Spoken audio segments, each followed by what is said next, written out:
Hello दोस्तों, मैं मोहम्मद तौहीद आलम Indian coaching centre पर आपका स्वागत है। आज स्वतंत्रता दिवस है दोस्तों। जी हाँ, आज का दिन बहुत ही अहम है। आज उन सभी देशवासियों को इंडियन कोचिंग की तरफ से स्वतंत्रता दिवस की बहुत सारी शुभकामनाएं और उन सभी वीर जवानों को सलाम जिन्होंने हमारे देश के जंग आज़ादी में हिस्सा लिया। आज दोस्तों हम लोग बायोलॉजी का दूसरा चैप्टर सेल यानी कि कोशिका के बारे में जानेंगे। जी हाँ दोस्तों, सेल यानी कि कोशिका के बारे में आज हम लोग जानेंगे। देखिए दोस्तों, कोशिका जो है, कोशिका का खोज तभी संभव हो पाया है जब संयुक्त सूक्ष्मदर्शी यानी कि कंपाउंड माइक्रोस्कोप का खोज हुआ दोस्तों।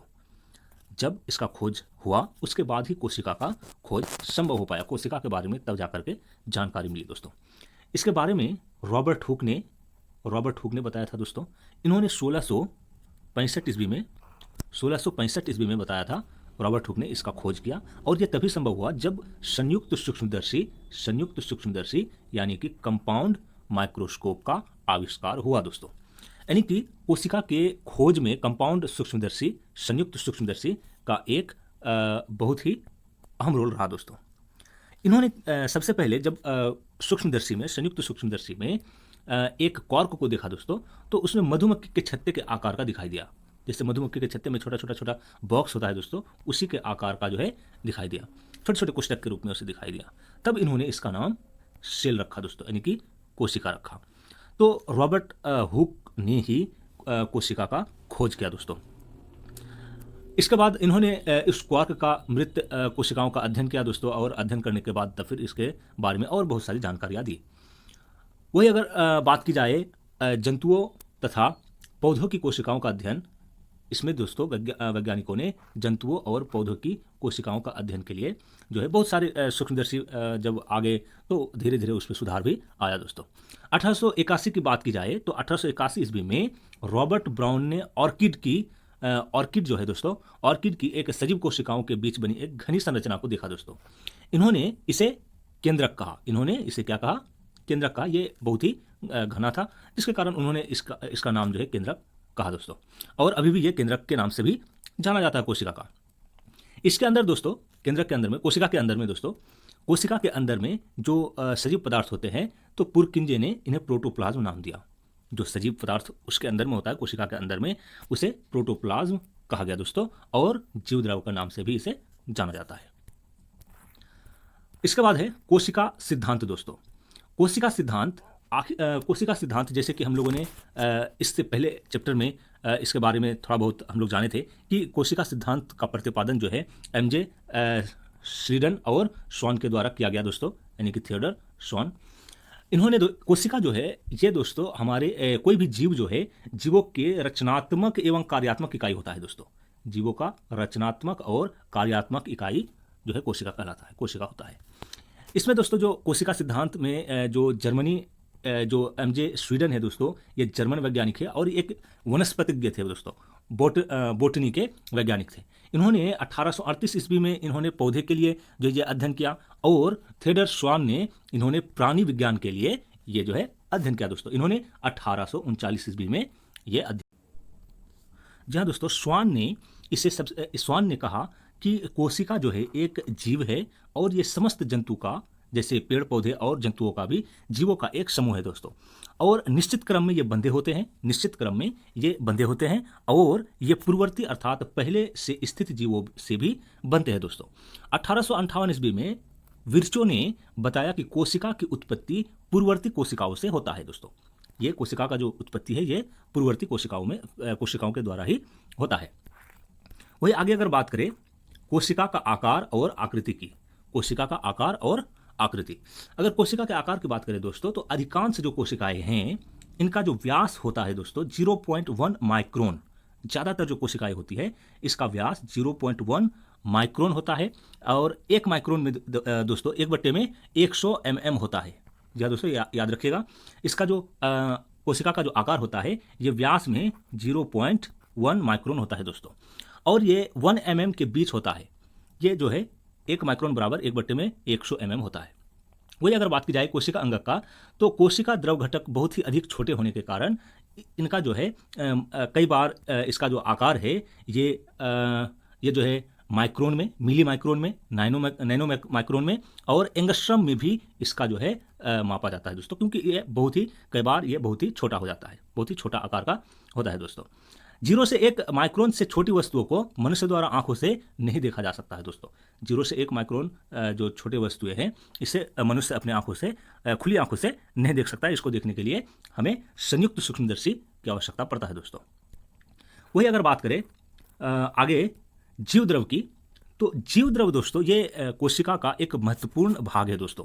इसीलिए हैक्सले ने कहा कि जीव द्रव जो है ये जीवन का भौतिक आधार है दोस्तों। ये किसने कहा? हैक्सले के द्वारा कहा गया दोस्तों। हैक्सले ने कहा कि जीवन का भौतिक आधार जो है जीव द्रव है। और 1940 में पुरकिंजे ने सबसे पहले प्रोटोप्लाज्म शब्द का प्रयोग किया। पुरकिंजे ने सबसे पहले प्रोटोप्लाज्म शब्द दिया और 1861 में मैक्स सुल्जे ने इन्होंने जीव द्रव का सिद्धांत दिया दोस्तों।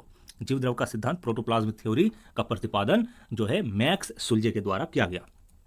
इसमें याद रखेगा दोस्तों, इसमें जो जीवन का भौतिक आधार है जीव द्रव को, जीवन का भौतिक आधार किन्होंने कहा? हैक्सले के द्वारा कहा गया कि जीव द्रव क्या है? जीवन का एक भौतिक आधार है दोस्तों।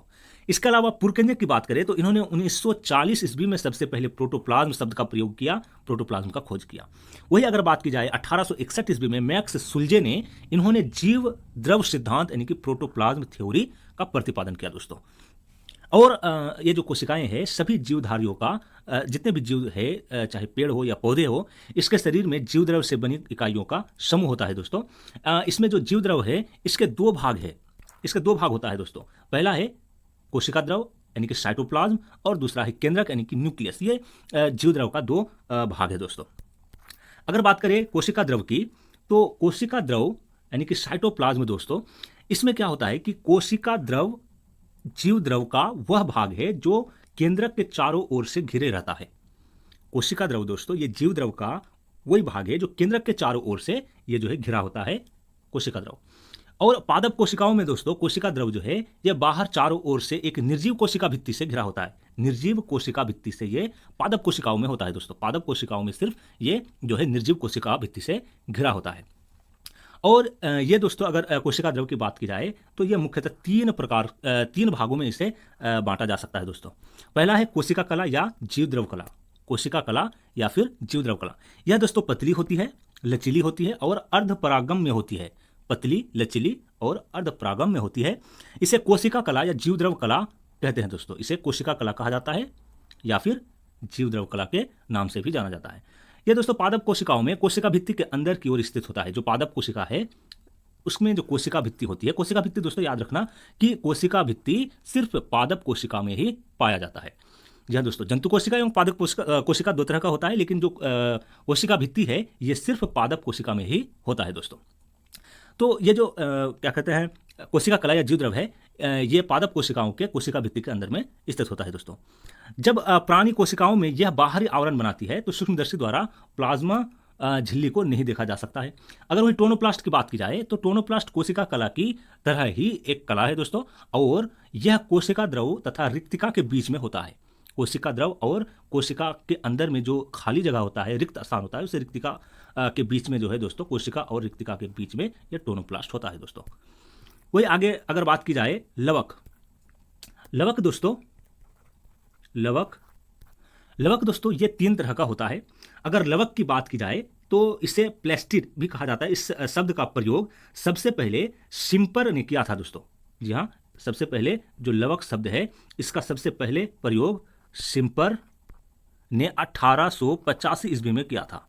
1885 ईस्वी में इन्होंने सबसे पहले सिम्पर के द्वारा लवक शब्द का प्रयोग किया गया दोस्तों। किसका प्रयोग किया गया? लवक शब्द का प्रयोग किया गया दोस्तों। अगर बात की जाए लवक की, तो लवक तीन तरह के होते हैं दोस्तों। जी हाँ, लवक तीन तरह के, आवर्णी लवक यानी कि ल्यूकोप्लास्ट, हरित लवक यानी कि क्लोरोप्लास्ट और वर्णी लवक यानी कि क्रोमोप्लास्ट। ये तीन तरह के होते हैं दोस्तों। अगर बात की जाए आवर्णी लवक का, तो आवर्णी लवक ये रंगहीन होता है दोस्तों, इसमें कोई भी रंग नहीं होता है और यह जो है पौधे के जड़ों में पाया जाता है। पौधे के जड़ों में या भूमिगत जो तना होता है उसमें पाया जाता है। और ये ल्यूकोप्लास्ट यानी कि आवर्णी लवक में अगर सूर्य का प्रकाश पड़ता है दोस्तों, तो ये धीरे धीरे क्लोरोप्लास्ट में भी बदल जाता है, धीरे धीरे यह क्रोमोप्लास्ट में भी बदल जाता है। वही अगर बात की जाए हरित लवक की, तो हरित लवक दोस्तों यानी कि क्लोरोप्लास्ट, ये हरे रंग का होता है, इसका रंग हरा होता है। और हरित लवक को दोस्तों प्रकाश संश्लेषण की कार्यात्मक इकाई कहते हैं दोस्तों। हरित लवक को याद रखना दोस्तों कि प्रकाश संश्लेषण की कार्यात्मक इकाई कहा जाता है हरित लवक को। क्यों? क्योंकि प्रकाश संश्लेषण की क्रिया जो है, प्रकाश संश्लेषण की क्रिया हरित लवक यानी कि क्लोरोप्लास्ट में ही संभव हो पाता है दोस्तों। अगर इसमें हरे रंग की अगर बात की जाए, तो हरे रंग का कारण जो है पर्णहरित या क्लोरोफिल होता है। हरे रंग का होता है पर्णहरित या क्लोरोफिल की उपस्थिति के कारण ऐसा होता है। पौधे में कुछ भाग जैसे पत्तियां हरी होती है या जो उसका हरा भाग होता है, ये पर्णहरित या क्लोरोफिल के कारण ही होता है दोस्तों। और क्लोरोफिल के द्वारा ही प्रकाश संश्लेषण की क्रिया में प्रकाश संश्लेषण की क्रिया जो है संभव हो पाती है दोस्तों। और यह जो है प्रकाश संश्लेषण की क्रिया द्वारा कार्बोहाइड्रेट्स स्टार्च का निर्माण करते हैं, जिससे वो अपना भोजन ग्रहण करते हैं दोस्तों। क्लोरोप्लास्ट में क्लोरोफिल वर्णक के अतिरिक्त कैरोटिनाइड्स तथा जेंथोफिल वर्णक भी उपस्थित होता है दोस्तों। इसमें क्या होता है, इसमें जो है क्लोरोफिल के अलावा, पर्णहरित के अलावा, इसमें जो है कैरोटिनाइड्स और जेंथोफिल भी होता है दोस्तों। और कैरोटिनाइड और जेंथोफिल की उपस्थिति में भी प्रकाश संश्लेषण संभव हो सकता है दोस्तों। ये याद रखना, सिर्फ ये क्लोरोफिल में ही नहीं बल्कि क्लोरोफिल के अलावा ये कैरोटिनाइड और जेंथोफिल में भी प्रकाश संश्लेषण की क्रिया संभव है दोस्तों। अगला है हमारा वर्णी लवक। जी हाँ दोस्तों, वर्णी लवक ये पीले रंग का होता है, लाल व नारंगी रंगों के लवक है दोस्तों। ये पीले रंग का होता है, लाल या नारंगी रंग के ये हो सकता है। इन वर्णकों के आपसी मिश्रण से क्रोमोप्लास्ट भी रंग बनाते हैं दोस्तों। इसमें इसी के कारण जो फूल होते हैं दोस्तों, फल होते हैं, तो फूलों का जो खास करके रंग है, ये वर्णी लवक के द्वारा ही संभव हो पाता है दोस्तों। ये पीले रंग का होता है, लाल व नारंगी जो है ये हो सकता है। इसके बाद है तराककाई यानी कि सेंट्रोसोम। अगर सेंट्रोसोम की बात करें दोस्तों, इसको तराककाई के नाम से भी जाना जाता है। इसका जो खोज है 1888 ईस्वी में टी बोवेरी, जी हाँ दोस्तों, टी बोवेरी के द्वारा जो है किया गया। टी बोवेरी यानी कि 1888 ईस्वी में टी बोवेरी के द्वारा तराककाई या सेंट्रोसोम का खोज किया गया दोस्तों। इसमें दोस्तों प्रत्येक सेंट्रोसोम में 2 सेंट्रियोल होता है दोस्तों, 2 सेंट्रियोल होता है। इसी कारण इसे डिप्लोसोम भी कहते हैं दोस्तों। क्या कहा जाता है? डिप्लोसोम। क्यों? क्योंकि इसमें 2 सेंट्रियोल्स होता है, जिसके कारण इसे डिप्लोसोम के नाम से भी जाना जाता है। यह केंद्रक के निकट पाया जाता है, बिल्कुल केंद्रक जो होता है उसके बगल में ही, उसके बहुत ही निकट जो है तराककाई या सेंट्रोसोम पाया जाता है दोस्तों। और यह जो है कोशिका विभाजन में सहायक होता है। कोशिका का जो विभाजन होता है उससे ये संबंधित होता है। सेंट्रोसोम जंतु कोशिकाओं तथा शैवाल, कवक, मॉस, फर्न आदि पौधे में केंद्रक के समीप पाया जाता है दोस्तों। तो ये खास करके इसकी अगर बात की जाए तो कोशिका के विभाजन में तराककाई या सेंट्रोसोम का जो है अहम भूमिका है। और इसका खोज 1888 ईस्वी में टी बोवेरी के द्वारा किया गया दोस्तों। अगला है हमारा अंतःप्रद्रावी जालिका, एंडोप्लाज्मिक रेटिकुलम। एंडोप्लाज्मिक रेटिकुलम की बात की जाए अगर दोस्तों, यह यूकैरियोटिक कोशिकाओं में सिर्फ पाई जाती है। कोशिका जो है यह 2 तरह का होता है, यूकैरियोटिक कोशिका और प्रोकैरियोटिक कोशिका। एक तो जंतु कोशिका और पादप कोशिका होता ही है दोस्तों। इसके अलावा जो कोशिकाएं होती है ये 2 तरह से, खास करके बनावट की दृष्टि से, जैसे यूकैरियोटिक कोशिका और प्रोकैरियोटिक कोशिका, ये 2 तरह का होता है दोस्तों। तो ये जो कोशिका है, ये जो भाग है अंतःप्रद्रावी जालिका, ये सिर्फ यूकैरियोटिक कोशिकाओं में ही पाया जाता है दोस्तों। यूकैरियोटिक कोशिका, यूकैरियोटिक सेल में ही सिर्फ ये पाया जाता है। इसके अलावा अंतःप्रद्रावी जालिका कोशिका द्रव में फैली होती है दोस्तों। ये जो एंडोप्लाज्मिक रेटिकुलम है, ये कोशिका का द्रव जो होता है, कोशिका द्रव में पूरा ये फैला हुआ होता है। और इसमें जो है नालिकाओं की झिल्ली कोशिका कला के समान यूनिट मेम्ब्रेन की बनी होती है दोस्तों। इसके जो स्थान होते हैं, इसमें ये प्लाज्मा झिल्ली के छिद्रों द्वारा केंद्रक से संबंधित होती है। इसमें जो प्लाज्मा झिल्ली होता है, इसमें छिद्र होता है दोस्तों, जो केंद्रक से ये सीधा जुड़ता है। इसके द्वारा घुलित पदार्थों का आगमन होता है दोस्तों। इसमें जो घुलित पदार्थ है उसका आगमन कोशिका में होता है। इसके अलावा अंतःप्रद्रावी जालिका ये जो है कि झिल्लियाँ प्रोटीन व फॉस्फोलिपिड की बनी होती है। अंतःप्रद्रावी जालिका का जो झिल्लियाँ होती है ये प्रोटीन और फॉस्फोलिपिड का जो है बना होता है। इसका बाह्य सतह पर असंख्य लघु कण होते हैं दोस्तों, बहुत सारे छोटे छोटे कण पाए जाते हैं, जिसको राइबोसोम कहा जाता है। इसके अलावा अगर हम एंडोप्लाज्मिक रेटिकुलम की बात करें तो ये 2 तरह का होता है दोस्तों। एक होता है SER और एक होता है RER। SER मतलब हुआ दोस्तों स्मूथ एंडोप्लाज्मिक रेटिकुलम, यानी कि स्मूथ मतलब चिकनी अंतःपरद्रावी जालिका।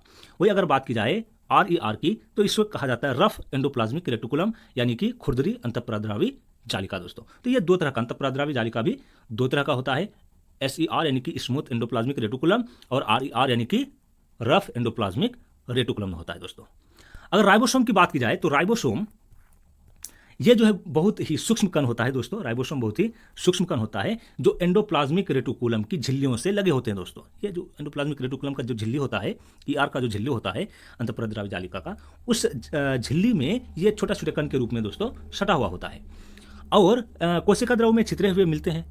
वहीं सूक्ष्म कण घने तथा गोलाकार कण के रूप में भी ये जो है होता है। इलेक्ट्रॉन सूक्ष्मदर्शी से इसे देखा जा सकता है दोस्तों। इसे देखने के लिए हमें इलेक्ट्रॉन सूक्ष्मदर्शी का इस्तेमाल करना होगा दोस्तों। राइबोसोम के चारों ओर कोई कला नहीं होता है, इसके चारों ओर कोई भी कला नहीं होता है, जैसे केंद्रक कला वगैरह ये इसमें नहीं होता है दोस्तों। इनमें केवल RNA पाया जाता है, इसमें RNA जो है पाया जाता है और यह कोशिका में प्रोटीन के संश्लेषण के लिए बहुत ही उपयोगी है दोस्तों। क्वेश्चन पूछा जाता है कि प्रोटीन का संश्लेषण के लिए कोशिका का कौन सा अंग जो है महत्वपूर्ण है, तो ये दोस्तों राइबोसोम है। राइबोसोम में ही हमारे शरीर में जो प्रोटीन होता है उसका संश्लेषण राइबोसोम के द्वारा ही किया जाता है दोस्तों। तो आज के लिए बस इतना ही दोस्तों। ये पहला भाग था दूसरा चैप्टर का, यानी कि सेल का ये पहला भाग। ये कई भाग में ये जो चैप्टर है दोस्तों कई भाग में लेके आएंगे छोटा छोटा करके, ताकि देखने में कोई परेशानी नहीं हो। और वीडियो अगर आपको पसंद आए, क्लास अगर पसंद आए तो आप शेयर, लाइक और सब्सक्राइब जरूर करें दोस्तों। और जहाँ तक हो सके ज़्यादा से ज़्यादा लोगों के पास ये वीडियो पहुँचे और वो भी इसके माध्यम से अपना फ़ायदा उठाए, क्योंकि जो लॉकडाउन है, लॉकडाउन के कारण जो है दोस्तों अभी क्लासेस नहीं चल पा रही है, तो इसके माध्यम से बहुत सारे विद्यार्थी जो है अपने आप को जो है अच्छा बना सकते हैं दोस्तों। तो शेयर करना और सब्सक्राइब करना और लाइक करना बिल्कुल भी नहीं भूलिएगा दोस्तों।